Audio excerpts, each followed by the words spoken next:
안녕하세요, 박화경입니다. 마케팅 뉴스 벌써 세 번째 시간인데요. 어느덧 2022년도 끝나고 2023년이 시작한 지도 일주일이 조금 넘었는데요. 새해인 만큼 오늘은 조금 특별한 주제를 준비했습니다. 바로 2023년부터 달라지는 것들이라는 주제로 준비했는데요. 그래서 오늘은 특별히 4가지 소식이 아니라 5가지 소식을 가지고 왔습니다. 먼저 슈프림, 대한민국 드디어 상륙이라는 주제인데요. 미국 스트릿 패션의 대표 브랜드 슈프림이 드디어 한국에도 상륙한다고 합니다. 슈프림의 공식 매장은 전 세계에 단 6개 국에만 존재하는데요. 2023년 5월 슈프림 공식 매장이 한국의 강남 또는 성수에 오픈 예정이라고 하네요. 네, 현대카드와 손잡은 애플페이 출시는 언제? 현대카드 독점으로 대한민국에 드디어 들어온다 인데요. 삼성페이 때문에 삼성폰을 쓴다는 사람들, 애플페이가 되지 않아서 삼성폰을 쓴다는 사람들은 주목하실 만한 소식인데요. 드디어 애플페이가 현대카드와 손잡고 국내 도입을 준비 중이라고 하는데 늦어도 내년 초에는 정식 서비스가 가능할 것이라고 전해지고 있습니다. 미국인이 가장 좋아하는 햄버거 프랜차이즈 파이브 가이즈라고 하는데요. 이 파이브 가이즈도 한국에 1호점을 낼 예정이라고 합니다. 첫 사업이라는 상징성이 있는 만큼 파이브 가이즈의 1호점은 로드숍으로 준비하고 있다는데요. 광화문, 압구정 등이 거론되고 있다고 하네요. 네, 유통기한 이제는 사라진다. 이게 무슨 말일까요? 이제 유통기한 말고 소비기한으로 표시가 되는데요. 2023년 1월 1일부터 식품의 유통기한이 아닌 소비기한으로 표기가 바뀐다고 합니다. 소비기한이란 식품에 표기된 보관법을 잘 지킬 경우 식품을 섭취해도 건강이나 안전에 우려가 없는 그런 기간을 말한다고 합니다. 네, 5번째, 버버리. 대한민국 교복업체 단체로 고소? 라는 마지막 소식을 가져왔는데요. 영국 명품 브랜드인 버버리가 한국 중고등학교 교복 체크무늬에 대해 상표권 침해 소송을 제기하여 한국학생복 산업협회 등에 따르면 버버리 측과 조정을 거쳐 내년부터는 문제 디자인을 사용하지 않기로 했다고 밝혔습니다. 먼저 첫 번째 소식부터 같이 자세히 알아보도록 하겠습니다. 최근 패션업계에서 가장 관심을 끄는 브랜드 하나는 슈프림입니다. 전 세계 6개국에만 진출한 슈프림이 한국에서 본격적으로 사업을 전개할 것인지 관심을 끌고 있습니다. 슈프림이 지난 9월 특허청에 상표권을 출원하자 직진출 관측이 확산되고 있습니다. 10월 27일, 작년 10월 27일 업계에 따르면 슈프림의 상품권 출원에 대해 특허청은 지난 9월 공고 결정을 내렸다. 슈프림 뉴욕 본사인 챕터4가 한국의 특허 법인을 통해 2018년 출원한 데에 대한 결정이다. 슈프림은 수요에 비해 부족한 공급으로 샤넬, 나이키 등과 함께 리셀 시장에서 높은 평가를 받는 브랜드 중 하나인데요. 브랜드 가치를 유지하는 전략으로 희소성을 택했기 때문입니다. 슈프림이 적극적으로 글로벌 사업을 확장하지 않는 것도 같은 이유에서인데요. 슈프림은 1994년 뉴욕 맨해튼에서 시작된 브랜드로 28년이 지났지만 매장이 있는 국가는 미국, 영국, 일본, 프랑스, 이탈리아, 독일 등 6곳에 불과합니다. 내년 이제 상반기 중에 슈프림이 직진출해 서울에 정식 매장을 만든다면 한국이 7번째 국가가 된다고 합니다. 빨간 박스에 슈프림이란 이렇게 영문 폰트. 우리나라에 들어오지 않은 브랜드지만 이 브랜드를 로고를 모르시는 분들은 많이 없을 것 같기도 한데요. 희소성이라는 마케팅 전략을 택한 슈프림이 드디어 한국에도 진출한다고 합니다. 아시아에서는 유일하게 일본에 매장이 있어서 이 제품을 구하러 일본까지 가는 사람들도 있었다고 하는데요. 이제는 한국에서도 구입할 수 있게 되어 패션을 사랑하시는 분들에게 굉장히 좋은 소식이 될 것 같습니다. 하지만 이제 인기가 높은 브랜드인 만큼 당분간 오픈런을 하지 않으면 조금 구하기 힘드실 수도 있지 않을까라는 생각이 드네요. 네, 다음 뉴스입니다. 2014년 출시된 애플페이는 미국, 영국, 일본 등 40여 개국에서 3억 명이 사용할 정도로 히트를 쳤습니다. 애플페이를 이용해 오프라인 매장에서 생체 인식 방식으로도 결제할 수 있고 메시지 송급이나 온라인 결제 서비스도 이용 가능합니다. 애플페이는 2019년 4분기 이미 연간 결제량 150억 건을 달성했으며 이후 거래량이 빠른 속도로 증가하고 있습니다. 미국 온라인 리서치 업체 쿼츠에 따르면 2020년 2월 전 세계 신용카드 거래액의 5%가 애플페이로 결제됐다고 합니다. 쿼츠는 애플페이의 신용카드 점유율이 4년 후 10%까지 성장할 것으로 예상했습니다. 2019년 미국에서 애플은 골드만삭스, 마스터카드와 제휴돼 애플카드라는 실물카드도 출시했는데요. 애플페이로 결제할 수 없는 일부 가맹점에선 애플카드로 결제하고 애플 멤버십 혜택을 받을 수 있게끔 한 것입니다. 금융 서비스를 통한 매출 포트폴리오 강화의 일환입니다. 그렇다면 글로벌 공룡 앱인 애플페이가 국내에 상륙한 이후 시장 상황은 어떻게 변할까요? 최근 금융감독원은 애플 측이 신청한 애플페이 서비스 약관 심사를 마무리한 것으로 알려졌습니다. 애플은 10월부터 현대카드와 제휴해 국내 서비스 론칭을 준비하고 있습니다. 애플페이에 현대카드를 등록해 아이폰 비접촉 결제 서비스를 이용하는 방식인 것으로 보입니다. 다만 현재 확보한 애플페이 오프라인 가맹점은 일부 백화점, 대형마트, 편의점 정도라 삼성페이만큼의 범용성은 갖추지 못했습니다. 그럼에도 애플페이의 한국 상륙으로 아이폰 가입자와 현대카드 발급 건수가 얼마나 늘어날지 벌써부터 관심이 커지고 있습니다. 코로나19 종식 조짐도 애플페이의 희소식입니다. 한국을 찾는 외국인 관광객이 늘어나면 이들을 대상으로 한 애플페이의 소구력도 커질 것입니다. 확실히 이제 어떤 물건을 만들 때도 이 물건만 잘 만들면 되는 시대는 끝난 것 같습니다. 삼성폰을 쓰는 이유로, 아이폰을 쓰지 않는다는 이유로 삼성페이를 드는 분들을 종종 봤었는데요. 킬러 앱을 적극 론칭해서 이제 사용자 이탈을 방지하고 새로운 수익 모델을 계속해서 창출해야 하는 것이 아무래도 이렇게 치열한 시장에서 살아남을 수 있는 방법이 될 것 같습니다. 네, 세 번째 소식입니다. 저한테 가장 좋아하는 음식이 뭐예요? 라고 물어보면 저는 완전 초딩 입맛이라서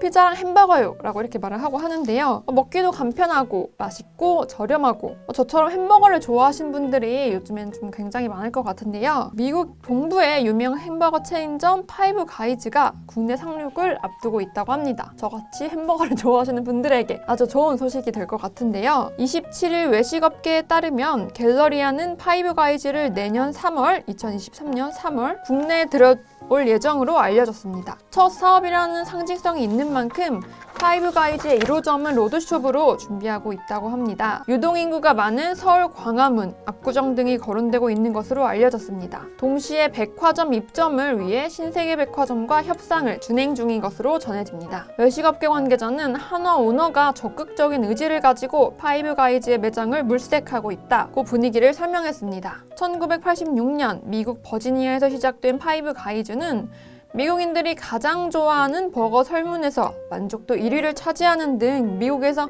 가장 사랑받는 버거로 알려져 있습니다. 미국을 중심으로 캐나다, 영국, 프랑스, 독일 등 23개 국가에서 1,700여 개 매장을 운영 중입니다. 2023년에도 버거 시장은 뜨겁게 달아올 것으로 전망됩니다. 유로모니터에 따르면 국내 버거 시장 규모는 2013년 1조 9천억 원에서 2015년 2조 3,038억 원, 2년 만에 거의 엄청나게 많은 숫자가 증가했네요. 2018년 2조 9천억 원, 그리고 지난해는 4조 원을 돌파한 것으로 추정된다고 합니다. 내년에는 5조 원대에 육박할 것으로 봤는데요. 갤러리아 관계자는 파이브 가이즈 1호점은 내년 상반기 중 2023년 상반기 중 열 계획이지만 시기, 장소 등 구체적으로 정해진 것은 없다고 선을 그었다고 합니다. 강남에 색색버거가 처음 생겼을 때 되게 더운 날씨에도 불구하고 좀 지나가다 봤을 때 줄을 되게 길게 서 있던 것이 기억에 남는데요. 아무래도 햄버거의 본고장이 좀 미국인 만큼 미국 햄버거 브랜드에 대한 기대가 큰 것 같습니다. 2022년에는 고든 램지 버거가 서울에 아시아 처음으로 상륙하면서 화제를 불러일으켰는데요. 그 열풍을 파이브 가이즈가 이어갈 수 있을지 저도 꼭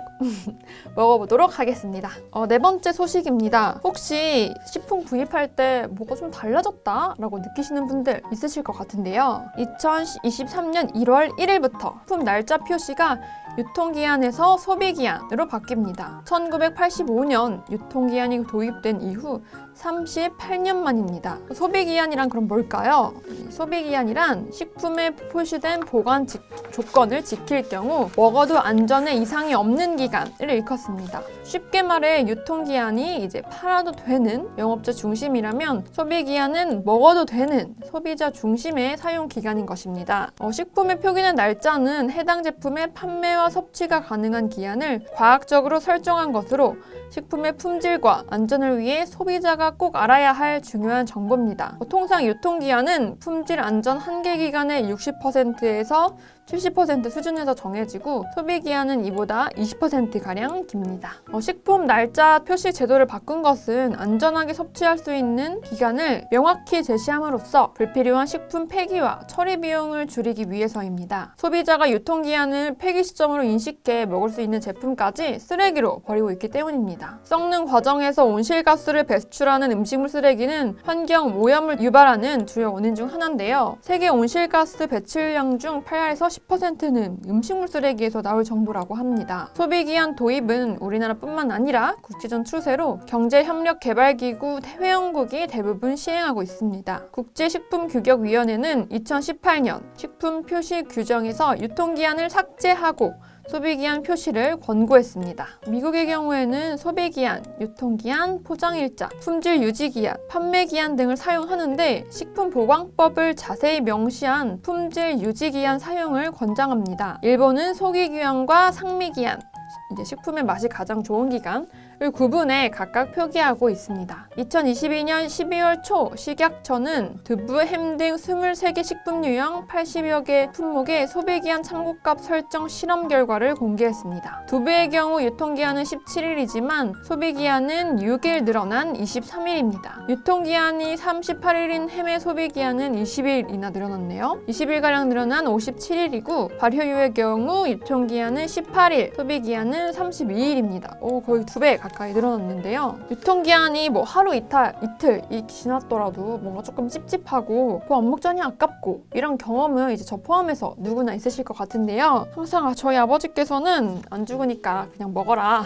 그러긴 하셨는데 또 괜히 찝찝하고 먹고 나면 뭔가 배 아픈 것 같기도 하고 그러잖아요. 근데 음식물 쓰레기가 전 세계적으로 큰 문제라는데 음식물 쓰레기 줄이는데 큰 역할을 할 것으로 보여집니다. 다만 이제 계속 말씀드렸던 것처럼 보관 조건을 잘 지켰을 경우이기 때문에 명시된 보관 조건을 꼭 지켜서 보관하는 것도 잊지 않으시는 것이 중요할 것 같습니다. 다음은 마지막 소식입니다. 베이지색 바탕 원단에 검은색과 하얀색 붉은 선, 빨간색 가늘선이 교차한 체크무늬 모두 익숙하실 것 같은데요. 영국을 대표하는 명품 브랜드 버버리의 상징입니다. 버버리 셔츠나 코트, 스카프 등에 되게 광범위하게 사용돼서 한국인에게도 친숙한 체크무늬는 심지어 일부 국내 교복 디자인에도 쓰였지만 앞으로는 유사한 체크무늬를 더는 교복에서 쓸 수 없게 됩니다. 16일 서울시 교육청 등에 따르면 서울시에는 기존의 버버리 체크무늬를 교복에 사용한 중고등학교가 50곳가량 있었는데요. 대부분 학교는 이제 내년도 신입생 교복 디자인 변경을 완료했습니다. 앞서 버버리는 한국학생복산업협회에 버버리 체크무늬가 사용된 교복은 상표권 침해라는 문제를 제기했습니다. 이에 서울시 교육청 등 전국 교육청은 지난 5월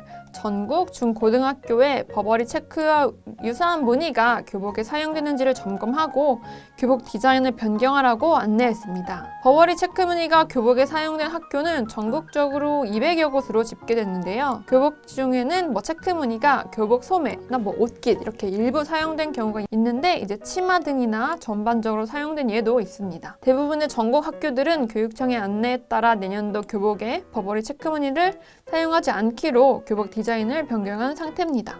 그러면 지금 입고 있는 학생들은 교복을 새로 사야 하나? 이렇게 생각하시는 분들도 있으실 것 같은데요. 버버리는 재학생들의 기존 교복은 문제 삼지 않기로 했고 교복 디자인을 변경해 신입생 교복부터 적용해달라는 입장입니다. 그나마 다행이네요. 버버리 측 법률 대리인은 학생들이 입는 교복의 특수성을 고려할 때 당장 민사소송을 진행할 생각은 없지만 될 수 있으면 이른 시일 내에 디자인을 변경해달라는 입장을 교육 당국에 밝힌 것으로 정해졌습니다. 버버리는 지난 1998년 버버리 체크무늬를 상표권 등록했는데요. 상표권은 이제 일정 기한이 지나면 만료되는 디자인권과 달리 10년씩 갱신할 수 있어 사실상 영구히 보호할 수 있다고 합니다. 꼭 상호나 로고가 아니더라도 타인 상품과 자기 상품을 식별할 수 있는 표시로 이용된다면 고유의 패턴이나 무늬도 상표로 보호받을 수 있습니다. 버버리는 상표권 등록 후 국내 패션 업체들을 상대로 버버리 체크무늬를 사용하지 말라는 취지의 소송을 잇따라 제기한 바 있는데요. 버버리는 지난 2013년 LG 패션, 현 LF의 브랜드 닥스 셔츠를 문제 삼아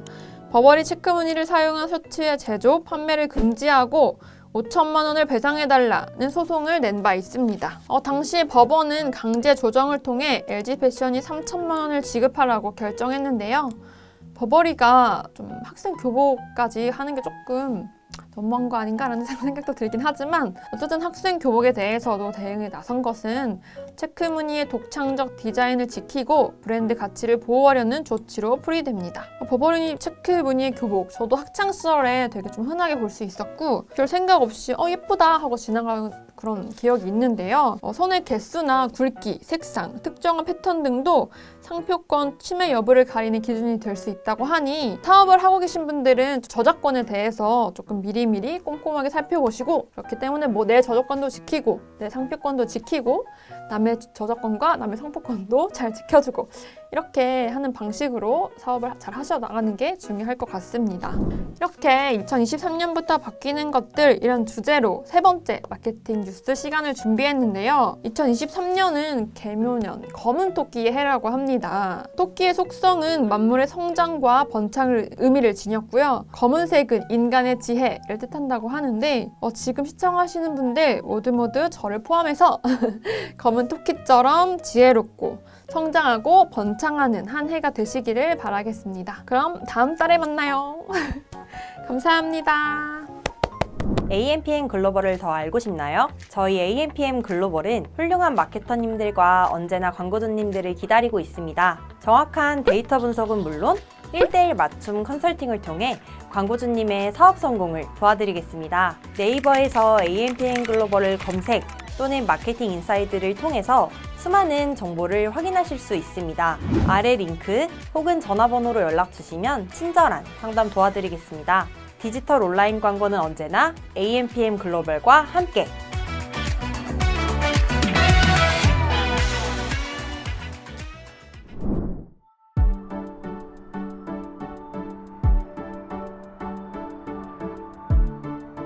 구독과 좋아요는 컨텐츠 제작에 힘이 됩니다.